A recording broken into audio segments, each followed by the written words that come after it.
Periodicamente, a sociedade humana é sacudida por informações que tentam levar a criatura que pensa ao desespero. Somos todos herdeiros de uma culpa coletiva. Nas tradições judaico-cristãs, carregamos o fardo do denominado pecado original. E essa herança arquetípica, que tem um caráter mitológico e que vem desde o momento da desobediência de Eva e Adão no paraíso, deu lugar a uma sombra coletiva que aturde a criatura. E para poder libertar-se desse atavismo perverso, criou a imagem de um Deus à sua semelhança, com as mesmas paixões humanas, que, arrependido de haver gerado o ser humano, mais de uma vez decretou-lhe a destruição. E é exatamente essa culpa coletiva que repousa em nosso inconsciente profundo, que periodicamente faz que a sociedade construa um conceito de destruição, não só da vida, mas também do planeta. Periodicamente surgem as ideias extravagantes a respeito do fim do mundo. Mas, na atualidade, essa proposta deprimente, caracterizando um Deus de caráter destrutivo, e não aquele todo amor preconizado e vivido por Jesus, apresenta essa fatalidade envolvida em falsas teorias que seriam científicas. E neste largo período de vida, já viu o mundo acabar-se 12 vezes. Allan Kardec é a primeira personalidade a falar que a Terra é o mundo inferior, porque os espíritos que a habitamos ainda somos espíritos inferiores. E como a lei de evolução é geral, da mesma forma que o nosso processo antropossócio-psicológico leva-nos a evoluir, a Terra também deixará de ser um mundo de provas e de expiações para tornar-se um mundo de regeneração. E esse mundo de regeneração já está tendo o seu desenvolvimento desde o último quartel do século XX, experienciando-nos a todos com as provações coletivas que sempre houve na Terra, mas que agora se vem apresentando de maneira especial para que se cumpram as profecias. Não será o fim do mundo material, mas sim o fim do mundo moral inferior, que cederá lugar a esse mundo que todos sonhamos, de bênçãos, em que a dor fugirá envergonhada e se transformará em peça de museu. Os espíritos nobres são unânimes em asseverar que essa mudança vem se operando na sucessão dos séculos, acelerando-se nestes dias por determinação do governante Jesus, que é o Criador do nosso planeta. É verdade que temos vivido neste novo século momentos de grande aflição. Todos recordamos-nos da manhã de 26 de dezembro do ano de 2004, às 8h15 de Brasília, quando um tsunami teve lugar no Oceano Índico, na profundeza das suas águas, e duas placas tectônicas chocaram-se, levantando uma onda de 30 metros que avançou na direção de 11 países com a velocidade de 800 quilômetros por hora, conseguindo ceifar 235 mil vidas e arrasando as ilhas Fifi, Sri Lanka, Sumatra, Índia, Tailândia, Bangladesh, e os seus reflexos ainda chegaram até o Novo Mundo, através de ondas volumosas do Oceano Pacífico.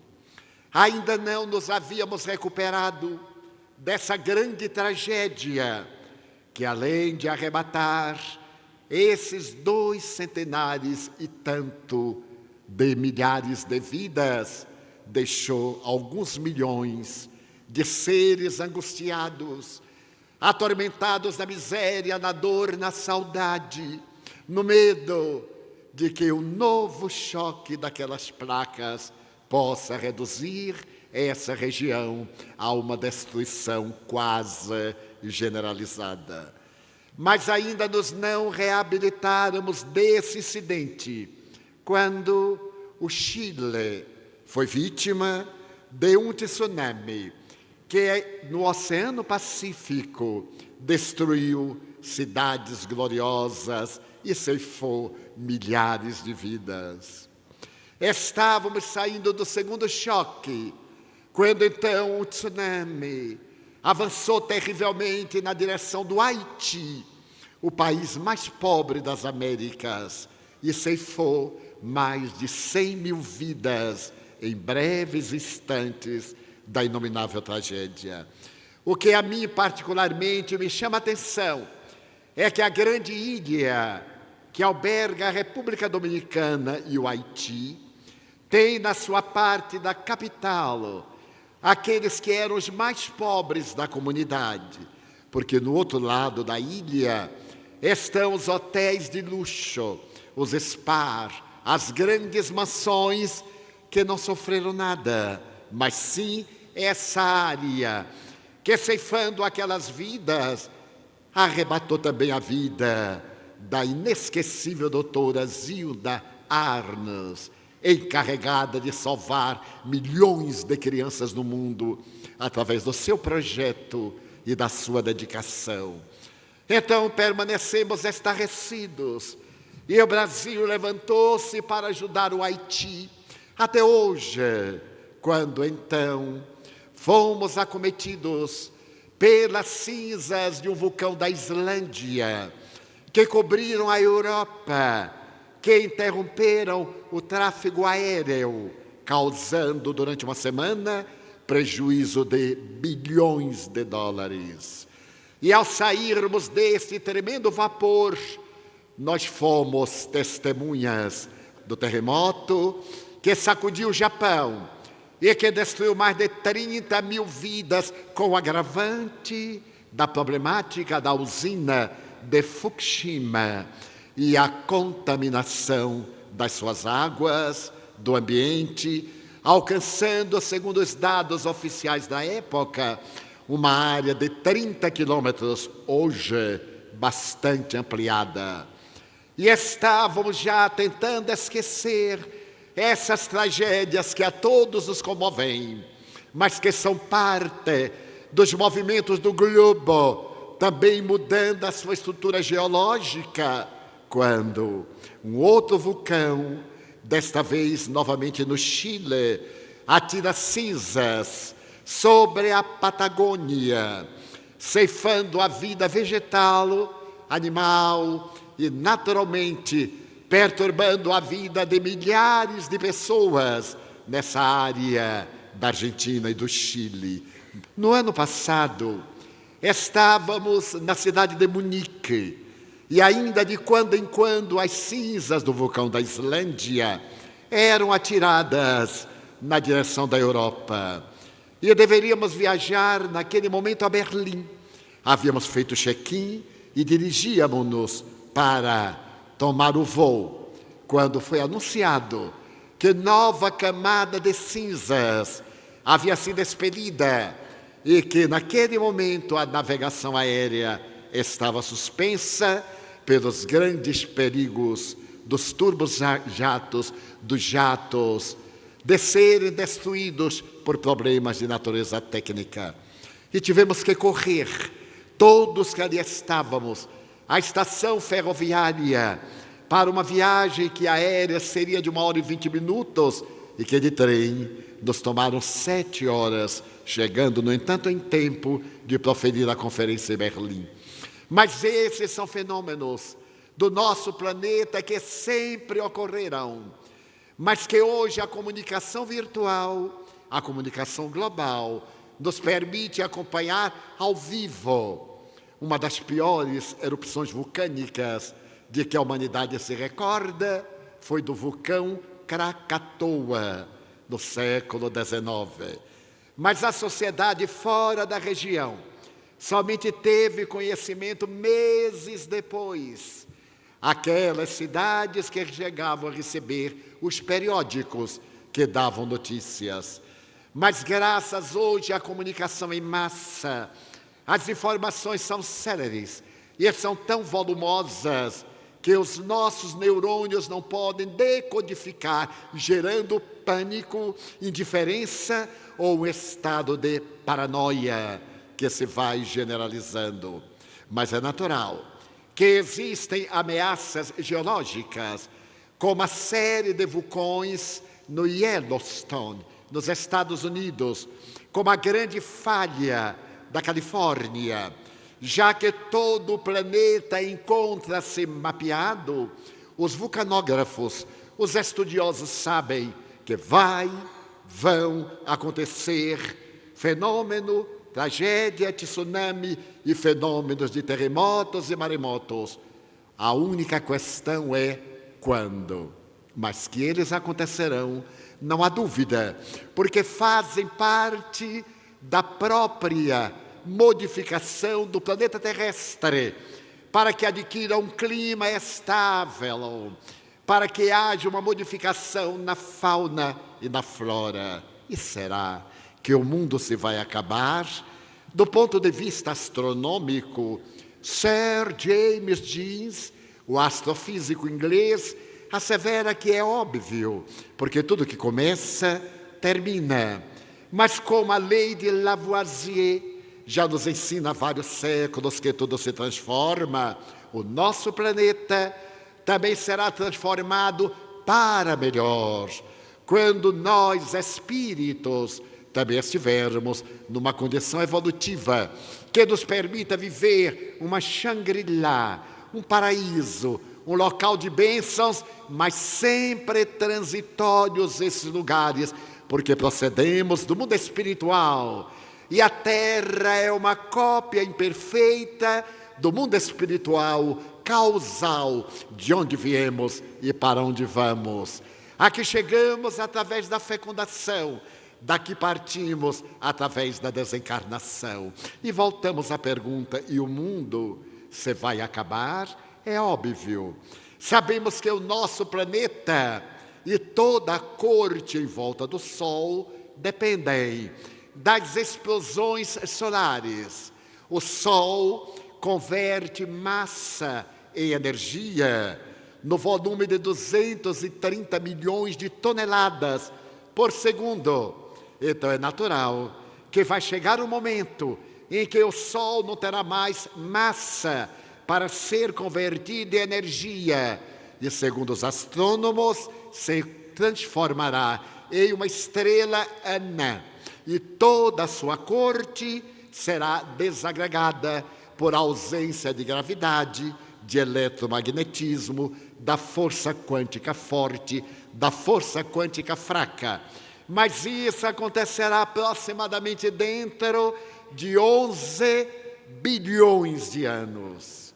Eu me recordo que um dia, em uma cidade do sul do país, ao terminar a conferência, onde colocaram alguns dados da matemática astronômica, ao terminar, veio uma senhora conversar comigo.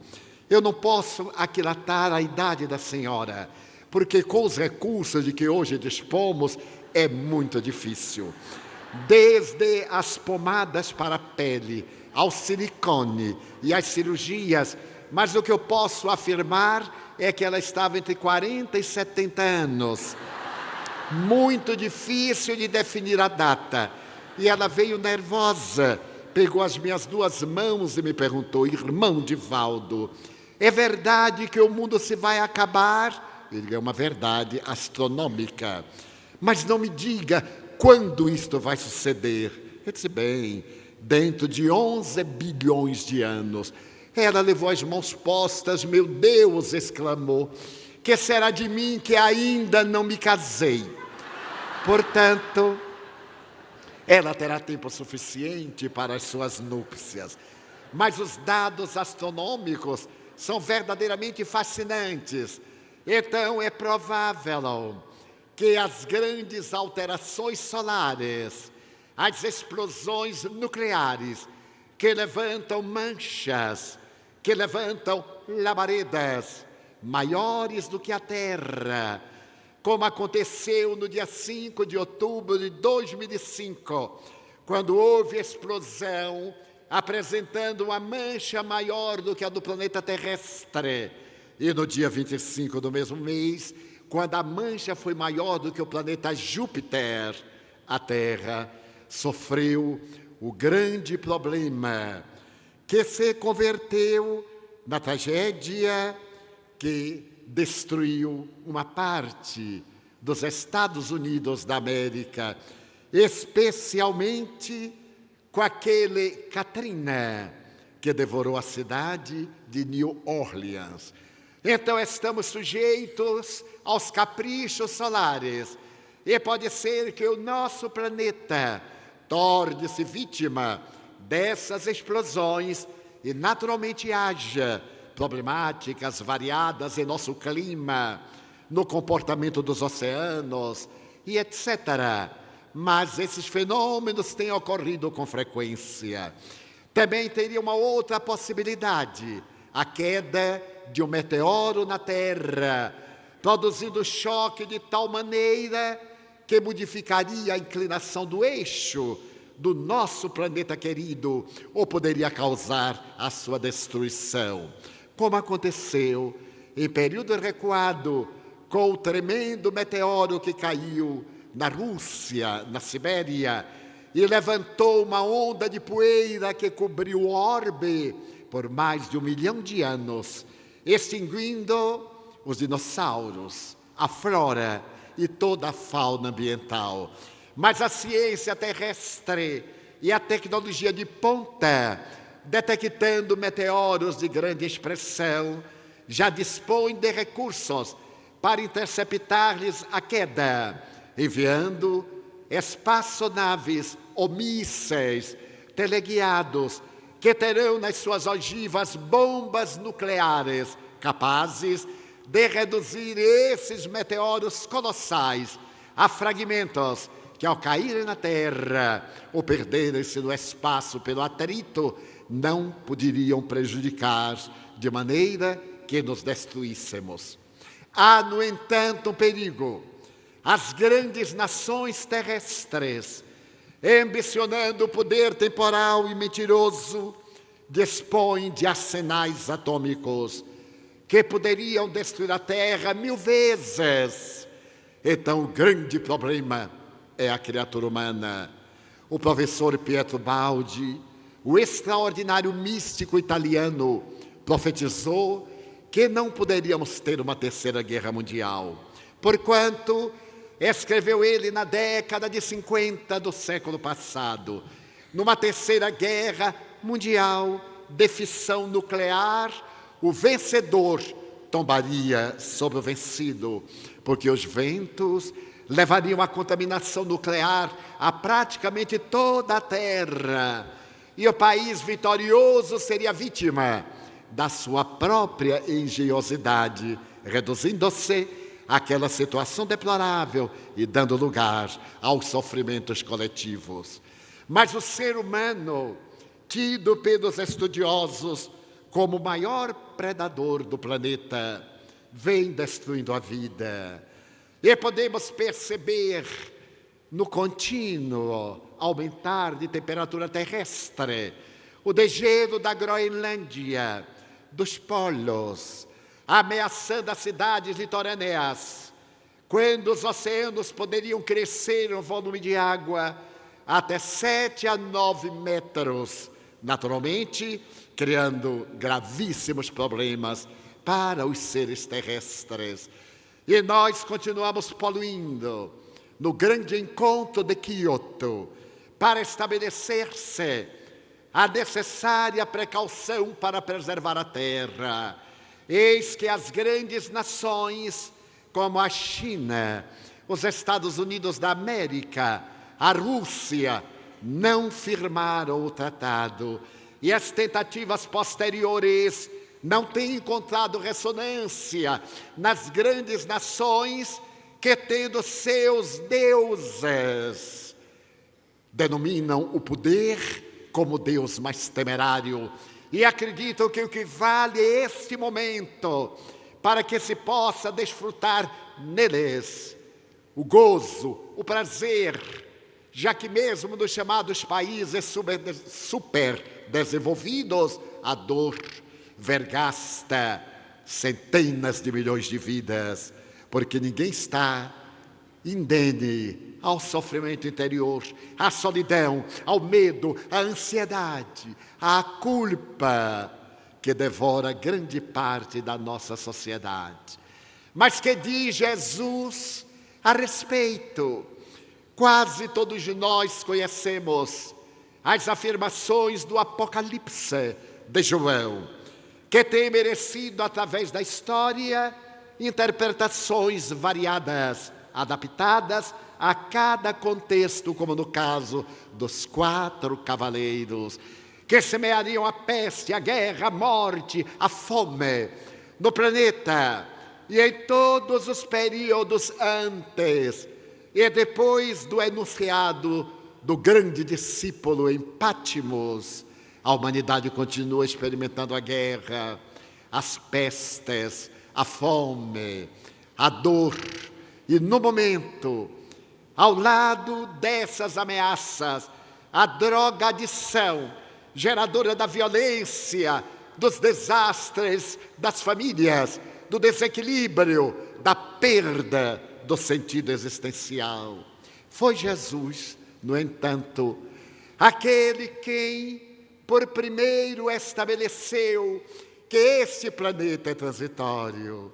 No Evangelho de Marcos, capítulo 13, de 1 a 23, nós podemos ler que ao sair Jesus do templo, disse-lhe um de seus discípulos: olha, mestre, que pedras, que edifícios.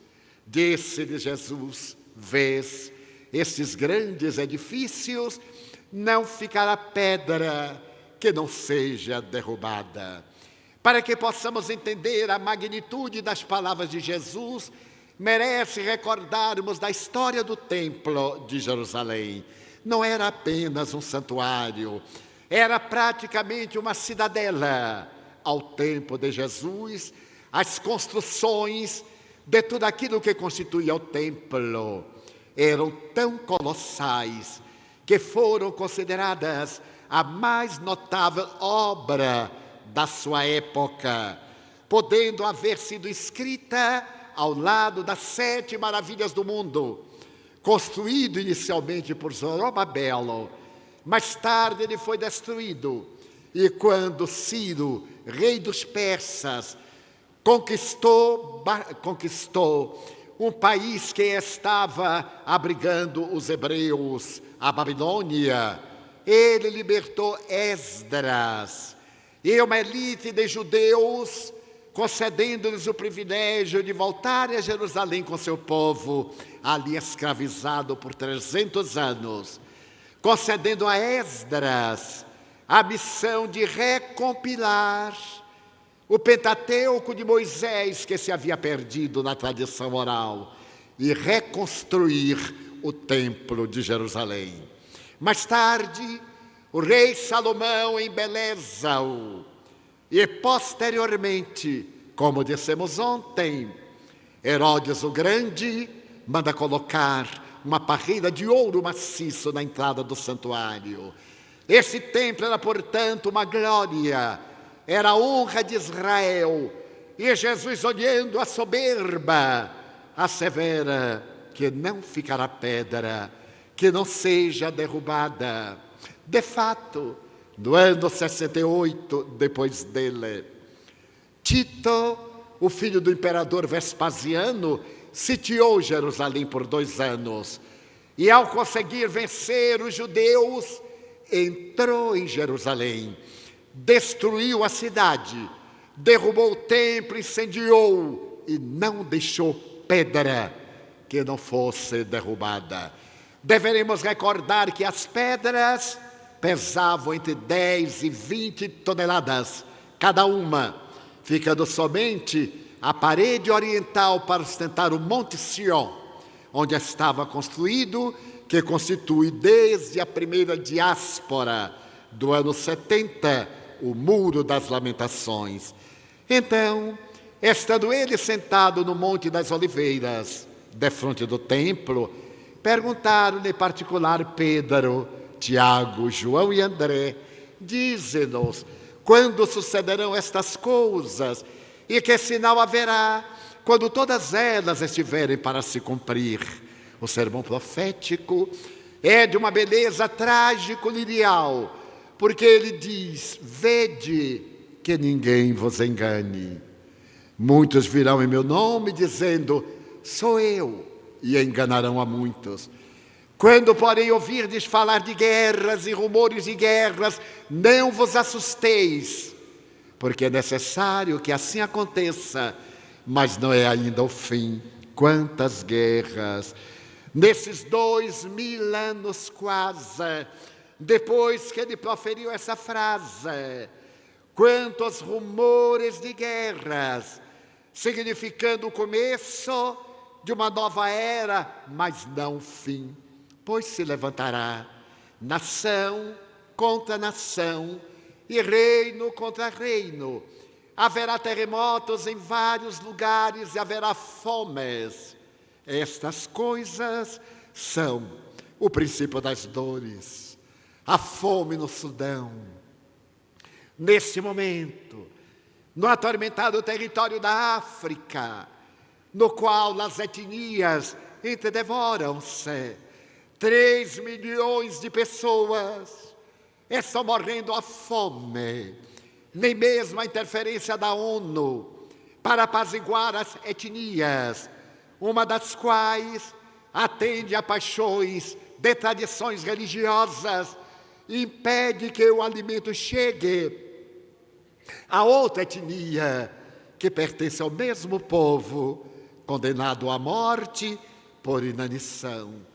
Então eu me recordo de que uma sociedade na qual a criatura humana morre à fome, deveríamos ter vergonha de viver nela.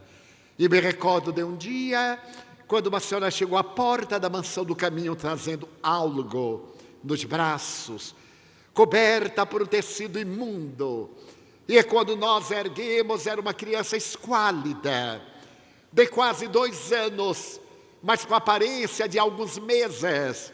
E a mãe me disse: salve minha filha, eu sou catadora de lixo aqui na Canabrava, onde se depositava o lixo da cidade. E nós não comemos faz meses. Eu dou à minha filha uma sopa de papelão. E eu lhe perguntei: mas como uma sopa de papelão? Diz: bem, do lixo eu tiro aqueles papelões que estão com gordura, lavo e ponho-os a cozer em água e sal, e tomamos nós duas. Os olhos turbaram-se-me de lágrimas, e ela dizia: não deixe a minha filha morrer. Levamos imediatamente para o centro médico e começamos a passar o leite com algodão nos lábios da menina, e a ela imediatamente aplicamos soro, o que faríamos logo depois com a filhinha. Pois ainda em nossas cidades, na periferia aqui, em Londres, em Paris, em New York, na grande nação americana que contabiliza hoje 40 milhões de pobres, 20 milhões abaixo da linha da miséria, e com os desperdícios da guerra.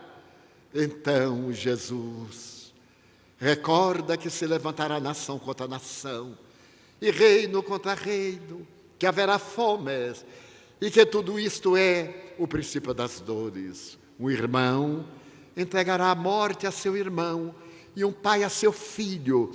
Os filhos se levantarão contra seus pais e os farão morrer. Sereis também odiados de todos por causa do meu nome.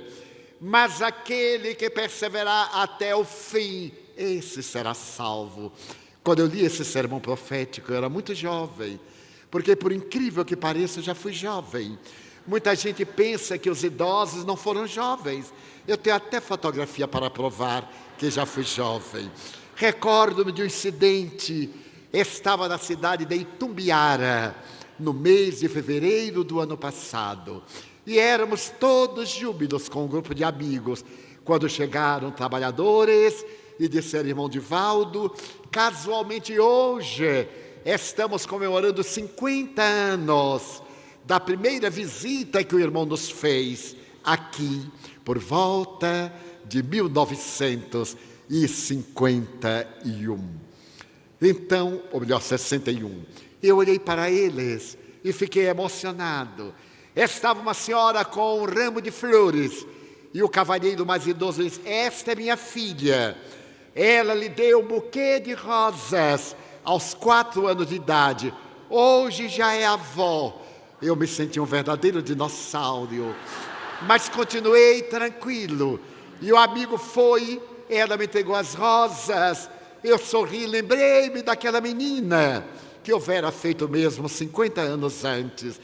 Aí foi um momento fatal, porque o cavalheiro tinha uma fotografia e disse: aqui está a lembrança daquele dia inolvidável. E eu olhei a fotografia e disse: meu Deus, como me lembro, Dr. Pereira Brasil e Dona Yolanda, Emanuel Chaves, Jarbas Varanda. Eu só não conheço esse daqui. Ele disse: é o irmão. Eu não me reconheci, porque era uma gracinha, magrinho, bonitinho. E quando, 50 anos depois, aquele corpo de toureiro, agora estava o corpo de touro. Não tinha nada a ver com aquela exposição. Então,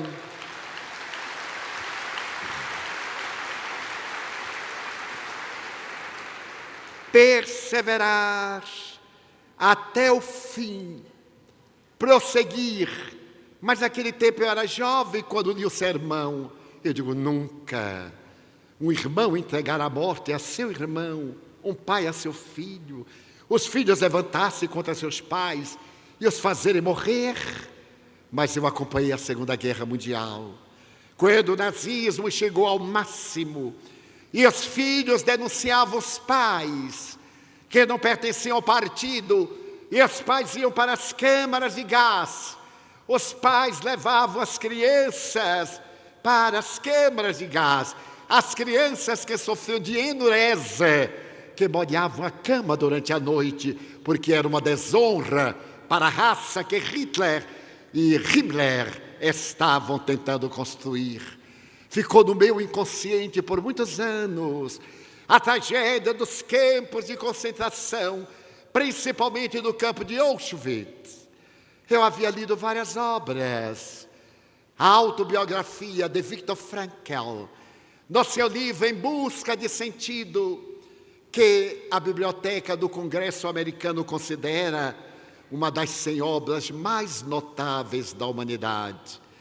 Esse autor da logoterapia, que esteve em vários campos de concentração, narra-nos a tragédia de Auschwitz.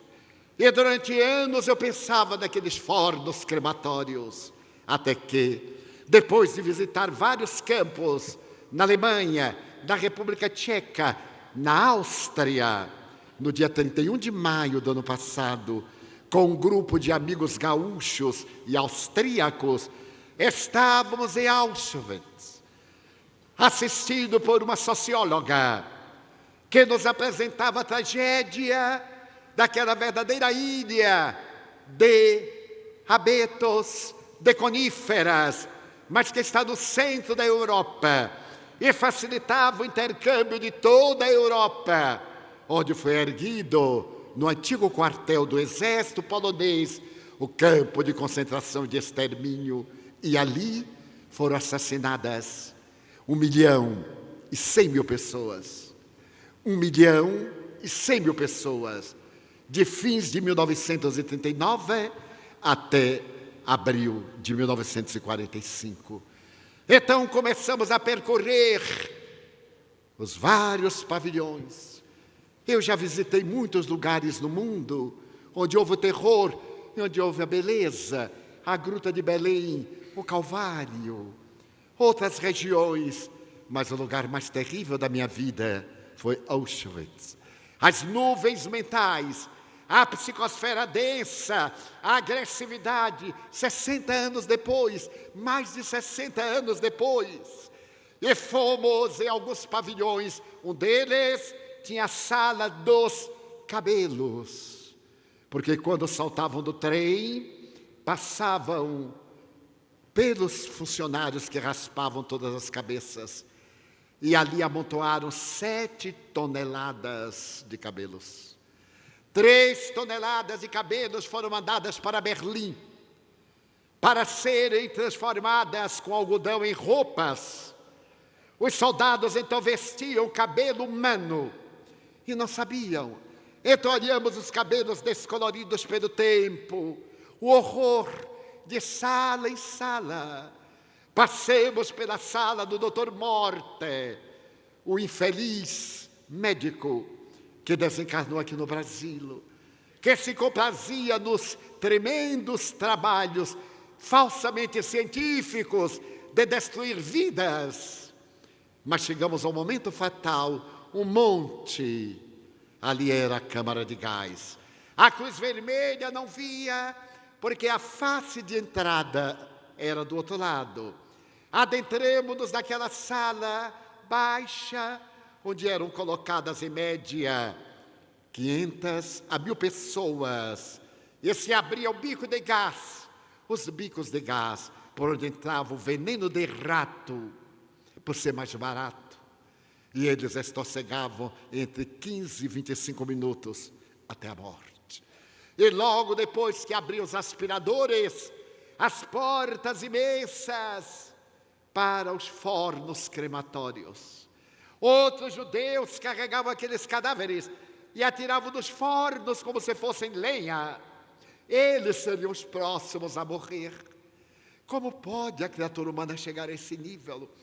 Então estávamos todos estarrecidos, chocados, com a respiração difícil de uma tragédia de ontem.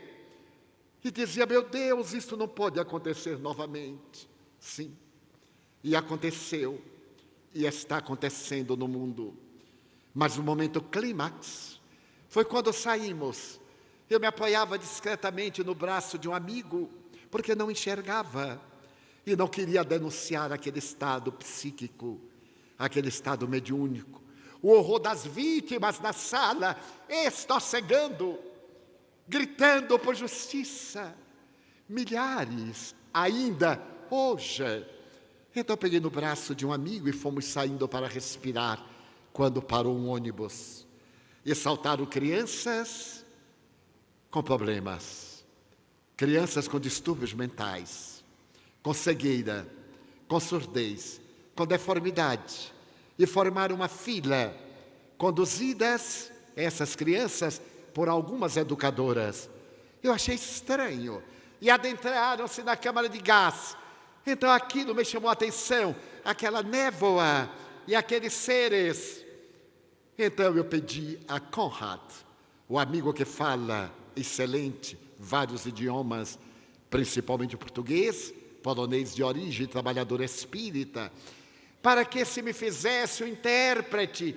Eu desejava saber o que é que aquelas crianças estavam fazendo ali. Então fomos, e ele perguntou à educadora, por que está trazendo essas crianças? E ela falou de semblante patibular, para que vejam. E eu disse ao Conrad, mas ver o quê?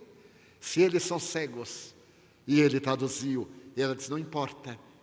Eu os trago para que vejam, para que saibam. As crianças agitadas emitiam ruídos estranhos, moviam-se. E ela passou ao lado dos fornos crematórios e os apontou. Então as crianças pareciam estimuladas ao desequilíbrio. E então Joana de Ângeles me disse: são alguns dos algozes que estão retornando aos lugares dos crimes, marcados a ferro da expiação e revivendo as tragédias, embora a idiotia, a deformidade mental de alguns, as deformações, eles revivem na mente as cenas terríveis que geraram. Naquela noite, eu proferi uma conferência em Auschwitz, na Universidade da Terceira Idade. E ao invés de falar daqueles dias terríveis na Polônia, tão querida, eu falei do amor de Jesus Cristo, da certeza de um mundo melhor, da esperança que paira em nossas vidas, desse momento grave de transição para uma terra renovada. E disse-me depois o intérprete: pela primeira vez, nesta universidade, alguém foi aplaudido de pé. E ele disse: Jesus Cristo. Eu fui apenas a trombeta por onde a sua voz soprou a mensagem para este povo de terceira idade, alguns contemporâneos daqueles dias de horror. Jesus havia previsto, e prossegue: quando porém virdes a abominação da desolação estar onde não deve, quem lê entenda. Então, os que estiverem na Judéia, fujam para os montes. O que se achar no eirado, não desça nem entre para tirar as coisas de sua casa. E o que estiver no campo, não volte para tornar a sua casa. Mas ai das que estiverem grávidas e das que amamentarem naqueles dias. Deus meu, esses dias de abominação, onde não deve a pedofilia, esse hediondo crime que massacra milhares de vidas infantis e que no passado recente era praticado. Esse crime hediondo, onde não deveria, diante dos santuários, conforme narra a imprensa, por indivíduos que buscavam Deus ou fingiam buscá-lo, destruindo vidas, decepando esperanças, arruinando existências para atender o seu tormento sexual, que procurava esconder essa patologia terrível na indumentária sacerdotal. A desolação, a abominação. E logo depois me lembrei da bomba atômica de Hiroshima, naquela manhã de 6 de agosto, quando a fortaleza B-29 atirou o artefato que matou 180 mil pessoas em uma cidade universitária. Hiroshima era uma cidade de paz. Estava acostumada a ver as fortalezas passarem na direção de Tóquio. E um autor da época escreveu o livro O Apocalipse do Átomo, que eu li nos anos 60, entre lágrimas todas as páginas, descrevendo a tragédia daquela bomba que produziu um cogumelo que apagou a luz do sol, gerando uma treva como nunca havia havido na terra antes. E logo depois uma claridade que cegou 90 mil pessoas.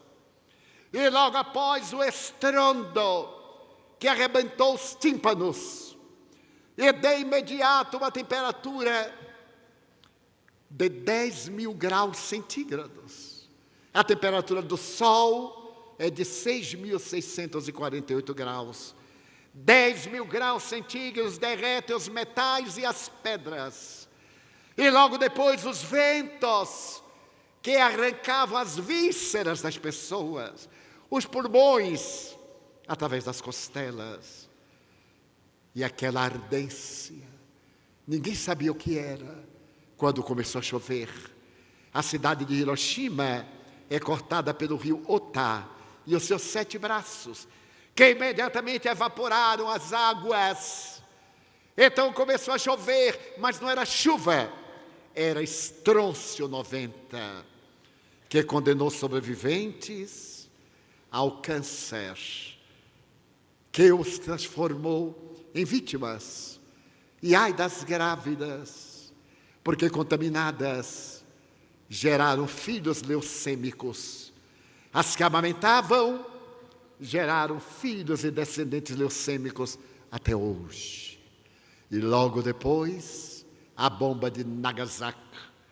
Mas aquelas eram bombinhas. Como disse, o arsenal atual de bombas nucleares tem uma potência 10.000 vezes maior do que aquelas bombas que faziam parte do projeto Manhattan, de Albert Einstein, de von Vernon, de Oppenheimer. E Werner e Oppenheimer, alemãos, aproveitados pelos americanos, quando perguntaram a Albert Einstein e mostraram as fotografias, ele teria declarado: eu preferira haver sido bombeiro encanador a ter participado deste genocídio. Mas será que o homem recebeu esta lição? Jesus então continua: rogai que isto não suceda no inverno, porque aqueles dias serão de tribulação, a qual nunca houve desde o princípio da criação por Deus feita até agora, nem haverá jamais. Se o Senhor não abreviasse aqueles dias, ninguém seria salvo. Mas por causa dos eleitos que Ele escolheu, os abreviou. Por que não no inverno? Porque naturalmente manteria a radiação nuclear. E por que o Senhor abreviou? Porque Ele nos chamou para o trabalho. Nós fomos convidados, mas nós nos tornaremos elegidos pelo esforço que desempenhemos, não por qualquer privilégio que nos seja atribuído. A nós nos cabe, escolhidos que fomos para a seara, ser elegidos para abreviarmos os dias terríveis que se abatem sobre a terra. Então, se alguém vos disser: eis aqui o Cristo, ou ei-lo acolá, não acrediteis. Levantar-se-ão falsos cristos e falsos profetas, e farão milagres e prodígios para enganar os eleitos, se possível fora. Estai vós de sobreaviso, de antemão vos tenho dito todas as coisas. Quantos Cristos! Ainda hoje no Brasil nós temos um que se apresenta merecendo respeito e compaixão, dizendo ser Jesus reencarnado. Mas nós espíritas poderemos traduzir isto em uma maior amplitude, quando certos médiuns, ou aventureiros, ou exploradores da credulidade pública começam a inverter o sentido da mensagem kardeciana, com revelações falsas, recheadas de ameaças. A doutrina espírita é a doutrina de amor, que vem nos conclamar os sentimentos mais nobres, que nos vem convidar para um mundo melhor, nunca para as ameaças terríveis. Então, não acreditemos. E o mestre, contemplando a maravilha da natureza, teve a ocasião de dizer: não se turbe o vosso coração, crede em Deus, crede também em mim. Na casa de meu Pai há muitas moradas. Esta frase comove-me às lágrimas, porque naquela época o planeta terrestre era considerado como um disco que tinha por capital Jerusalém. E se você viajasse na mesma direção, ia se cair no abismo para ser devorado pelos dragões. E no conceito grego do mundo arredondado, temos o mito de Hércules sustentando a terra. Porém, Jesus é o construtor do nosso orbe e anuncia que essas estrelas que eram consideradas lâmpadas mágicas para iluminar as noites. São ninhos de beleza, são moradas, são lares, porque o universo é povoado. E logo, o espírito Joana de Ângeles, em 1970, diria, através das observações, pelo singelo telescópio de Galileu, e graças aos cálculos matemáticos, foram-se ampliando infinitamente os horizontes do universo, explicando-se como são e de que se constituem esses ninhos que oscilam fulgurantes além da imaginação humana, cantando a exuberância do a quem Jesus, com sabedoria e eloquência, designara como moradas da casa do Pai. E Allan Kardec, traduzindo o pensamento do mundo espiritual, revela-nos a progressão desses mundos, a pluralidade deles, habitados, enquanto Joana prossegue, nos 100 bilhões de sóis da Via Láctea, naquela época, porque os dados hoje são nos 100 trilhões de sóis da Via Láctea, e nos 100 bilhões de galáxias que aproximadamente existem, na sua quase totalidade maiores do que a nossa, palidamente se configuram os planos do universo, desafiando a inteligência humana, a fim de que o homem penetre no amor, e o amor responda sobre a grandeza da vida. O amor, que é a alma de Deus. Eu me encontrava viajando no ano passado, como disse, pelo interior de Goiás, e eu estou sempre acompanhado de um amigo que gosta muito de fazer perguntas, mas ele não presta muita atenção nas respostas, pergunta por perguntar.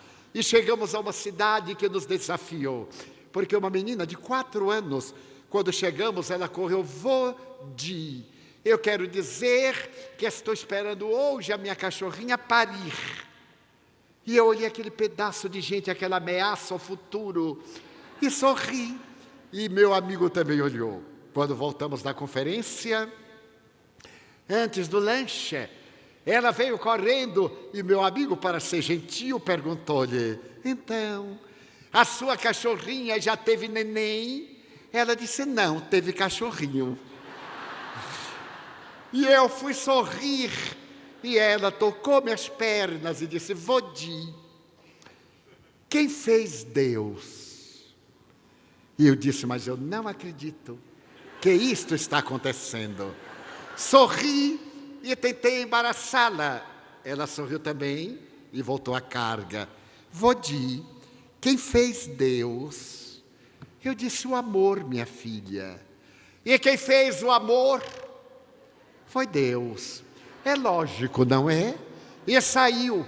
E eu vi o mundo de amanhã nesses espíritos que estão chegando e a que nos referiremos logo mais.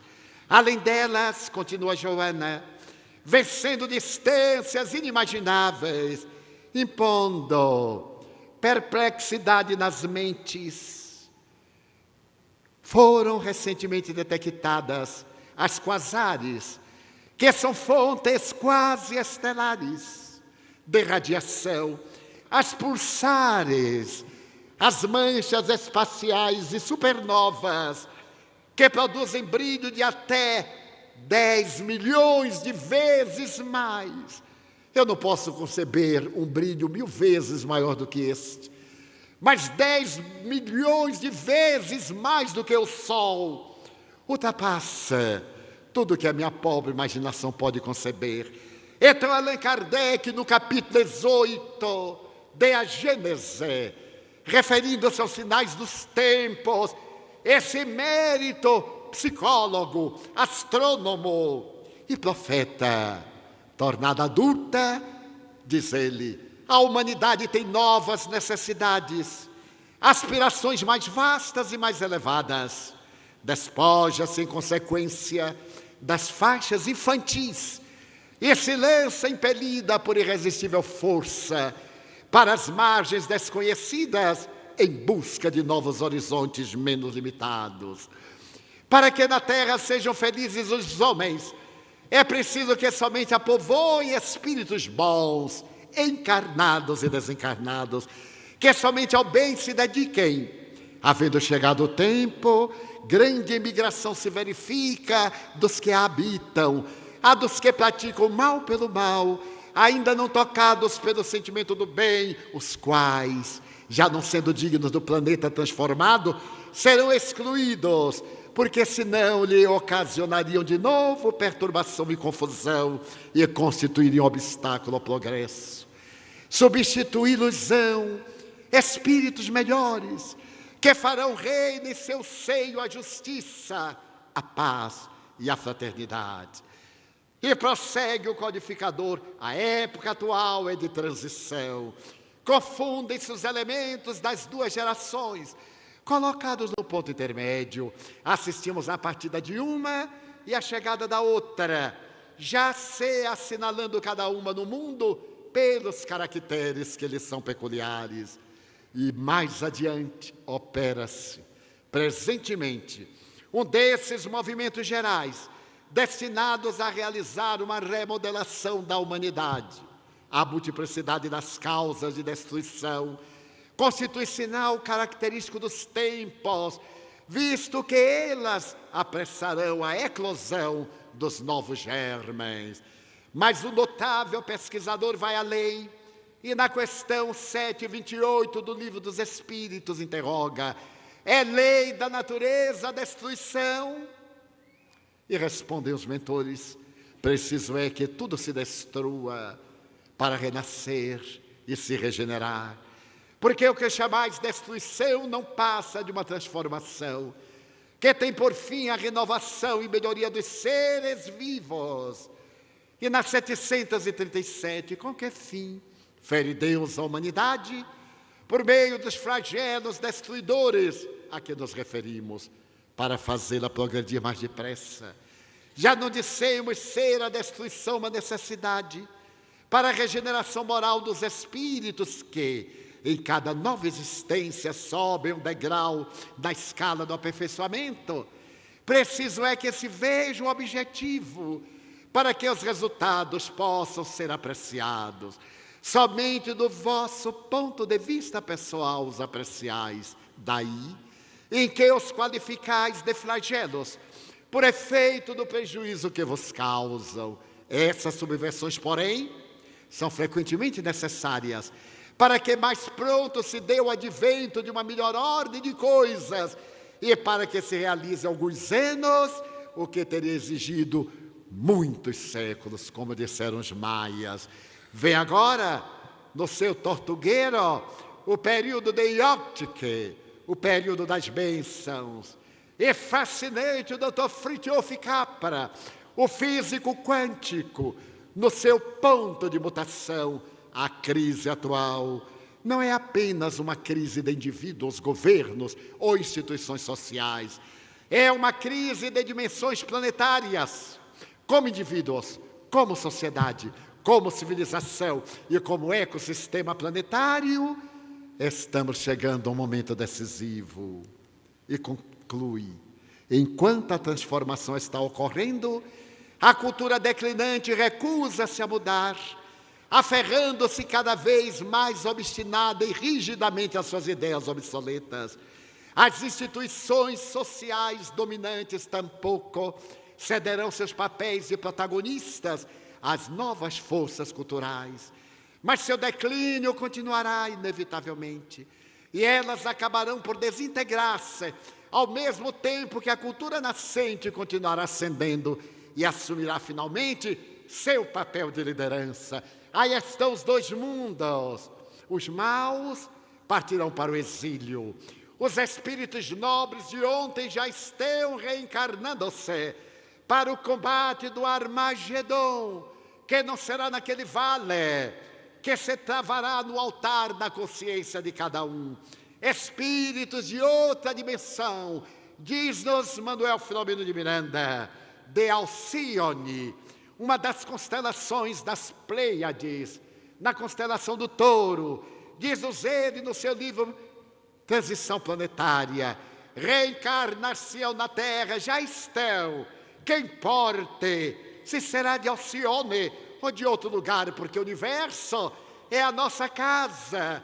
são as moradas do Pai, as estrelas fulgurantes para habitar o nosso mundo. Estamos em transição e Immanuel Kant conclui o nosso pensamento. Duas coisas me enchem de admiração e estarrecimento crescentes e constantes.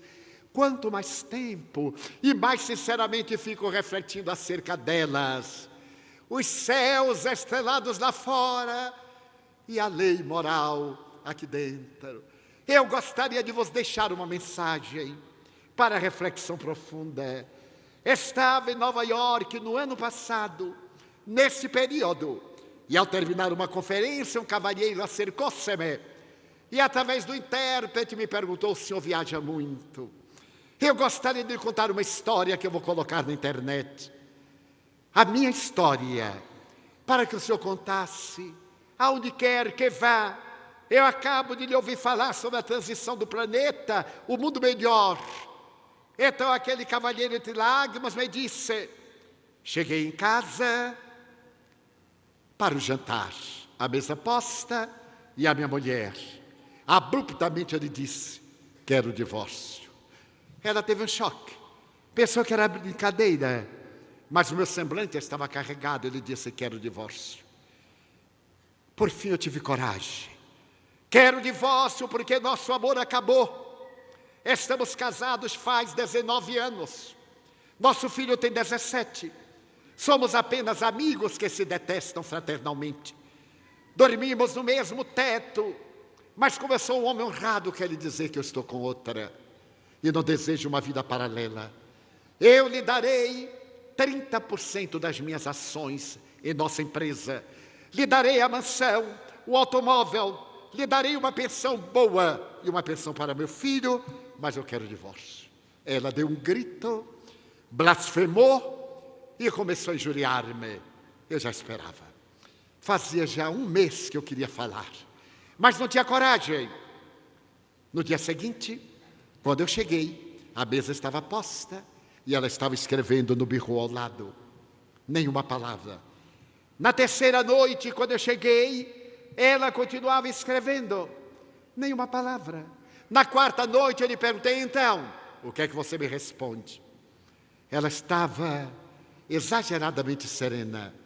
Ela disse: bem, eu lhe darei o divórcio com duas condições. Primeiro, que nos divorciemos dentro de 30 dias. Porque nosso filho vai fazer exames agora na universidade. O nosso divórcio irá perturbá-lo. Já que você me tolerou tanto tempo sem me amar, um mês a mais. Tá bem, muito bem.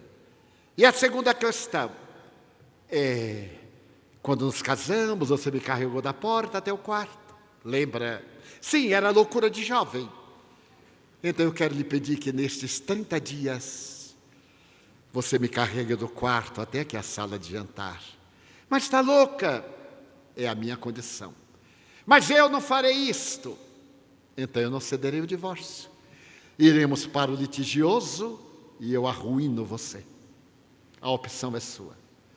Então no dia seguinte eu contei à minha amante. Ela deu gargalhadas de zombaria. E eu previ que minha mulher não cederia. Então eu resolvi aquecer. E na quinta manhã, enquanto nos vestíamos, eu olhei para ela. Fazia tempos que eu não olhava para ela.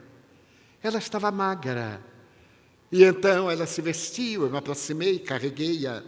E quando saímos do quarto, passava nosso filho. E ele disse: os pombinhos estão de bem. E eu a deixei na sala de jantar. No segundo dia, no 15º dia, ela usou uma roupa que eu gostava muito. Mas eu notei que ela estava muito magra, porque a roupa sobrava. Ela colocou um cinto e ficou meio plissada. Ficou interessante. Eu a carreguei de maneira especial nesse dia. No 20º dia, ela colocou o perfume da nossa noite de núpcias. E quando eu a ergui e coloquei nos braços, eu estreitei-a de encontro ao peito, com uma emoção diferente. Ela passou a mão pelo meu pescoço, encostou a cabeça na minha, e a sua cabeça estava fria e suarenta. No 26º dia, eu achei que ela estava leve. Uma onda de ternura tomou conta de mim. Então, depois que eu deixei do quarto, fui trabalhar. Fui à casa da minha amante. E ela perguntou: então, venho acabar com o nosso relacionamento. Mas eu sabia, você é um miserável, é um louco. Ela é uma astuta. Ela pediu para carregar para seduzi-lo. E então a minha companheira mostrou que era ela. Eu estava na fase em que ela me conquistava. Mas agora ela blasfemou, bateu a porta, xingou. Eu me senti aliviado. Fui a uma florista e pedi para preparar um ramilhete de rosas, 12 rosas vermelhas em botão, que minha mulher amava. Um laçarote de fita vermelha. E quando eu fui saindo, a vendedora disse: não quer colocar um cartão? Eu disse: dei meu cartão. E coloquei assim: eu sempre a carregarei nos meus braços. E assinei. Cheguei em casa assoviando, porque o homem, quando está feliz, assovia, não sei porquê. É a hora em que a mulher deve aproveitar para pedir qualquer coisa, porque ele cede. E quando eu cheguei em casa, a noite descia, e eu vi de longe a alcova, suavemente iluminada. Ela estava lá repousando. Eu entrei no quarto, ela estava deitada de costas. Eu me sentei à cama para dar-lhe o presente. E quando eu sentei, ela de lado voltou-se. E eu a olhei, estava morta. Eu então coloquei as rosas. No vestido estava presa uma carta. Eu abria e ela disse: escrevo-lhe esta carta na noite seguinte ao seu pedido de divórcio. Eu lhe vou pedir 30 dias, porque hoje eu voltei do médico oncologista e ele disse que eu estou com câncer de colo de útero, fatal, com metástase, e que morrerei no máximo dentro de 30 dias. Então eu desejo morrer antes para libertar você, porque se eu me divorciar de você agora e morrer nesse ínterim, você vai pensar que é responsável. E eu amo tanto que eu não desejo que você tenha culpa. Então, perdoe-me se eu não correspondi à sua confiança. São apenas 30 dias. Não quero seu carro, nem sua casa, nem as ações. Perdoe-me se eu não soube corresponder. Mas cuide do nosso filho. Ali estava ela, por isso que frágil, magra. Era o câncer. E eu não me dei conta. Então eu coloquei as rosas sobre o seu cadáver. Levei-a para a casa funerária. Acompanhei o velório. Incinerei o cadáver. E as cinzas dela estão no vaso de cristal. O que eu quero pedir ao Senhor é que onde quer que vá, nesses dias tumultuosos, fale sobre o amor, sobre a compaixão, sobre a misericórdia, a paciência e a tolerância. Todo relacionamento que se alonga tende a deperecer. Toda brasa cobre-se de cinza, mas um sopro do vento faz que ela recupere a labareda. O Senhor me promete que dará a minha mensagem. E me segurou com as mãos geladas. E eu lhe disse que sim, que eu prometia. Então o amor é a alma de Deus, especialmente nesse momento de transição planetária, de tanta dor, de tanta amargura. E o que é que nós podemos fazer? Tornarmos-nos melhores. Porque a única maneira de mudar o mundo é mudarmos-nos para melhor.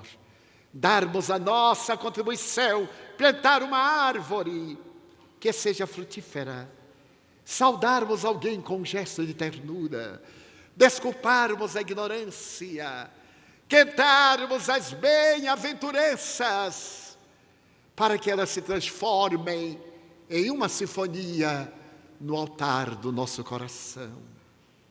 Vamos em paz, dizendo a Deus: eu gostaria de ser uma via láctea de estrelas, para que as noites da terra fossem mais belas. Mas na minha pequenez, eu te peço desta vez, já que eu não posso ser um sendal de astros, deixa-me ser um pirilampo na noite escura, derramando claridade na alma em amargura. Eu desejaria ser a chuva generosa que caísse sobre a terra porosa e reverdecesse o chão.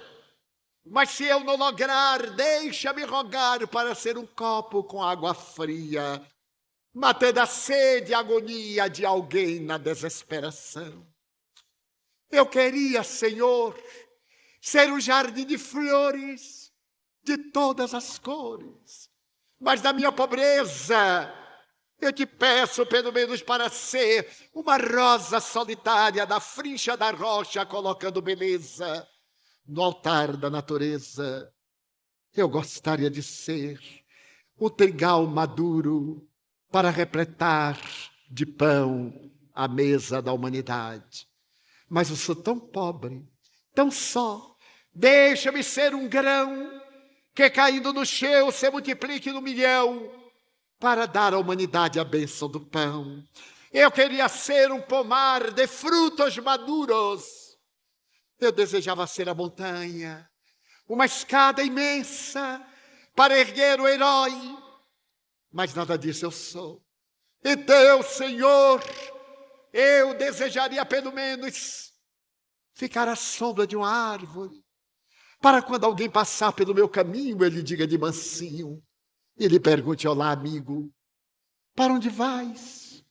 E se ele me perguntar quem és tu, eu lhe possa dizer: sou teu irmão, dá-me tua mão, irei contigo, sou teu amigo, e lado a lado eu possa cantar: Senhor, eu gostaria de ser poeta, orador, esteta. Gostaria de ser cantor ou trovador, para apresentar a magia da tua glória. Mas na minha pequenez, porque me falta o éstero, a sinfonia, o canto, a magia, deixa-me somente ser alguém que te diga: obrigado, Senhor, porque eu nasci. Obrigado porque eu creio em ti, pelo teu amor na grande transição. Obrigado, Senhor, pela sua atenção. Obrigado, senhores.